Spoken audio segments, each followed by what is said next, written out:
Hi, Roy Moore here with the Scout Patch Auction, and I'm joined with noted Scout Patch collector and expert Michael Feigenbaum from New York. Michael, welcome. We're doing a series of what I call expert or master class videos, podcasts here on some of the special areas of our collecting hobby, and Michael actually was the researcher who put together some documentation and did the over decades work to track down some of our earliest memorabilia and its history and design. So Michael, what are we going to look at here? Well, I want to let you know that Baden-Powell had a great deal to do with guiding the Boy Scouts into what they used in their themes and their badges. He came over here in 1910. He volunteered to design a badge for the Boy Scouts of New York City. And of course it was commissioned by the Congress. So, but he was an Englishman. But he, as you know, founded Scouting, and he joined us to help us. So anyway, before I talk about the badges, this is the first, this is the first Boy Scout magazine done in 1911 in March, and that's the first certificate done in December 1910, and it basically had an English manuscript. It later was changed. So now we'll talk about the badges. Well, for some people who are out in the hobby, they did a reproduction of this first edition. This is edition 1, volume 1, edition 1, but it's in multicolor and it's a little bit larger. This is the real thing. Yeah, but don't be confused by the reproduction nationally issued. I think the Boy Scouts of America many times. But it looks like this with this design, but does not have the size nor the 2-color tone. Yes. And some other subtle things. So don't be confused or misled to think you're buying the first edition Boy's Life. No, if it doesn't look like this and of this size, it's not the real deal, and it's incredibly rare. It's over 100, almost 120 years old. Okay. 110 years old. Well, Baden-Powell came over here, and he took the assignment of designing a badge for the Boy Scouts. And this is what the patent says. Robert Baden-Powell of Westminster, London, England, assigner to the Boy Scouts of America of New York, a corporation of the District of Columbia, designed for a badge. Well, he did the patent on December 30th, and it came to fruition on May 30th. So here is the actual copy of the patent. The official patent issue, the paperwork, the design. That's right. That Baden-Powell did for the Boy Scouts of America. That's right. That's it. So that is the design of the first official BSA. That's badge. right. And as you see, unlike the British, they had no stars in their badges until 1912. Here they are, and let's get it as close as we can. I'll hold and you talk, Michael, as people. There's the gold one was to be earned, and like the British, the silver one was to be worn on the hat. And the second class was only done in gold. It had to be earned. And the tenderfoot was done in gold and silver. Okay, one for the patrol leader and one for the Scouts. Now, the interesting thing about this is that they had horizontal pins on the first class badges. Are they horizontal or are they vertical? Vertical pins. They're Well, pins. horizontal on the second class, but vertical on the first Well, class. they are pins, safety pins. And if you look at the second class, the one second class has a vertical pin. And like the British, in 1912, we had round loops on ours in the backside. But our round loops, and bring that up in the air. You know, this is it here.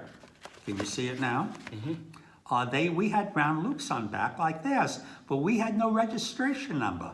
So that's how you can Tell tell the a difference. British from the American That's style. right. That's right. And this is the catalog of what was issued. This catalog came out in, lower it now, that's the cover. Well, and the cover looks like a British handbook design, but notice, and what tripped me off was you were preparing this for the presentation, it's a New York City, New York address. So obviously, Boy Scouts of America, it says Boy Scouts of America, but it's got a British design cover Right, from there. right. And here, And we were using hat plumes for the leaders. this is Okay. it, folks. This is the 1910, 1911. This is the original stuff for Boy Yes. Scouts. On a separate video, you pointed out that we didn't have cloth badges until Right. the teens. Until 1914, just like the British. Yep, it was metal So badges. we bought these hat plumes from the British maker who stopped making them for the British in 1908. They had 2 hat plumes that were done before these ever came into existence. And in a short time, we had the British put stars in it to Americanize it. And you can see those variations. You can see Ernest Thompson Seton wearing it on his shoulder, on his collar. Okay? Chief Scout at the time, Canadian, but he was part of the national board and brought Right. his Seton Woodcraft Indians into the scouting Right. movement. But you're right, there's him wearing the hat plume. That's right. That's right. Anyway, but in so that was the story, and they were used immediately after that. In 1911, January 1st, a new Chief Scout Executive Secretary came in from Washington, D.C. His name was James E. West, and he shortly met with one of our co-founders, Daniel Carter Beard, and he said it should be Americanized. And he he really sold them on it. And James E. West went to Washington and hired an artist from the Washington Evening Star do a sketch of it, a nice watercolor of a first class badge. And let's see if we can find it. Oh yeah, there it is. Let's get it. Here it is on this color rendition. Here is the, where is it now? Okay. Can you find it? Okay, it's on the menu cover. Oh, and here it is, I think. Yep. It's on the menu cover. That day, on January 14th, they held the first national meeting in the White House. And later that day at night, they held a dinner at the Willard Hotel, where everyone saw the badge for the first time. But on February 15th, James E. West filed for a patent. And the patent Is that in this order? is it in this one? Okay. Might not. It may not be in this one, but he filed for a patent on February 15th, a day after that meeting, February 14th. And on that patent, it says he designed the new badge with a 13-star star and striped shield placed on an eagle, superimposed partially on a fleur-de-lis. And he used his name as a designer. He had to move quickly. Dealing with some of these people was hard. And that patent was finalized July 4th. Very patriotic. Okay, so it took time to make it. All right? And I wanted to show you this pin that I have that looks like a drawing that Mr. Daniel Carter Beard would do.